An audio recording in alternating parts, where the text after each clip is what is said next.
Okay, let's dive right in. Today, we're going to break down a really fascinating idea from a text that frames life itself as one giant cosmic puzzle that every single one of us is here to help solve. So the source material kicks things off with this huge question. The idea here is that the clues to the answer are literally all around us, but humanity's just too distracted, and I'm quoting here, texting on the freeway of life to even see them. And just so we're on the same page, the text gives us this classic definition. This is the lens we're looking through for this whole explainer. Life as a mental challenge. A situation that's tough to figure out, but not impossible. Right, so first things first, what is this puzzle? What are all these scattered, confusing pieces that we're supposed to be putting together? Well, according to this text, these are the big ones. We're talking about anger, hate, war, greed. These aren't just concepts, right? The author sees them as these jagged, messy puzzle pieces scattered all over the floor, making it totally impossible to see the big picture. And this is where it gets really interesting, because it sets up this huge contrast. The argument is that all these problems we see out in the world are the complete opposite of what the author calls our true nature, something we've kind of forgotten. We're living with anger and hate, when apparently our default setting is kindness. So how did we get so lost? Well, the author uses this really powerful image. We're like a ship without a rudder, just drifting, pushed around by storms of turmoil instead of actually steering toward where we're supposed to be going. All right, so if that's the problem, where's the answer? This brings us to the core idea of the whole thing, which is that we've been looking in all the wrong places. And this is the absolute key. This line pops up over and over again. It's this one, simple, fundamental idea that we've supposedly forgotten. The universe, the answers, the solution to the puzzle, it's not out there somewhere. It's right inside of you. So you see, it's all about a fundamental shift in where you look for answers. And the text is super clear about this. Nobody else can solve this puzzle for you. It's a solo mission.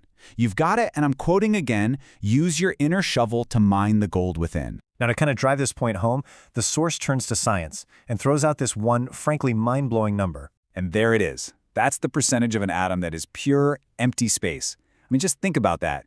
The source points out that if you got rid of all that empty space, the entire human race could fit inside a single sugar cube. It's a wild thought, right? It just completely shatters our normal ideas of what's solid and what separates us from each other. But here's where the text makes a really fascinating leap. It says that this emptiness, it's not nothing. It's actually the source of everything. Bliss, love, compassion. The author suggests that this is where our true nature actually comes from, this fundamental field of potential. Okay, that's all pretty deep stuff. But how do you actually do any of this? Like, what's the practical application? Well, this next section gets right into it, using a really simple but effective metaphor. The author basically says to think of your mind like a garden. Step 1, you got to acknowledge the weeds, the anger, the hate, all that stuff. Then you have to pull them.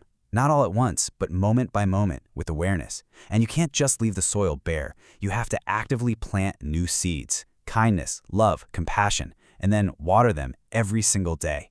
And look, the text is super realistic about this. It's not some quick fix. It's not a giant leap. It's more like 2 steps forward, 1 step backward. The whole point is to be patient with yourself. We're talking slow and steady baby steps, and not getting bummed out every time you stumble. So, is there a tool for this inner gardening? Absolutely. The source points to one of the most basic techniques there is, meditation. Specifically, just focusing on your breath. It's described as the key that can unlock your true nature, because, as the text puts it, behind our breath is the power that keeps the entire universe alive. So, what if we all actually did this? What happens if everyone starts tending their own inner garden? Well, this final section paints a pretty incredible picture of what that world could look like. This is it, the finished puzzle, a world where peace on earth isn't just a nice idea, it's actually possible. Where darkness, which the source just defines as the absence of light, is gone.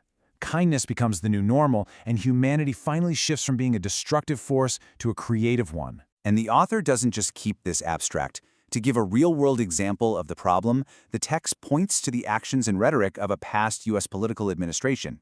It uses this as an illustration of a society operating from that place of anger and division instead of our true, kinder nature. But now let's bring it back to the personal. Because really, this brings everything back home, to you. The source is so clear that world peace isn't going to be handed down from on high, it's a grassroots thing. It starts inside every single one of us. You have the candle, you have the matches, you just have to be the one to light it. And that leaves us right back where we started, with a question. The source says every single person is a missing piece of this puzzle. You're not just trying to solve it, you are part of the solution. So the final thought to chew on is this. What does your piece of the puzzle look like? And how are you going to fit it into the big picture?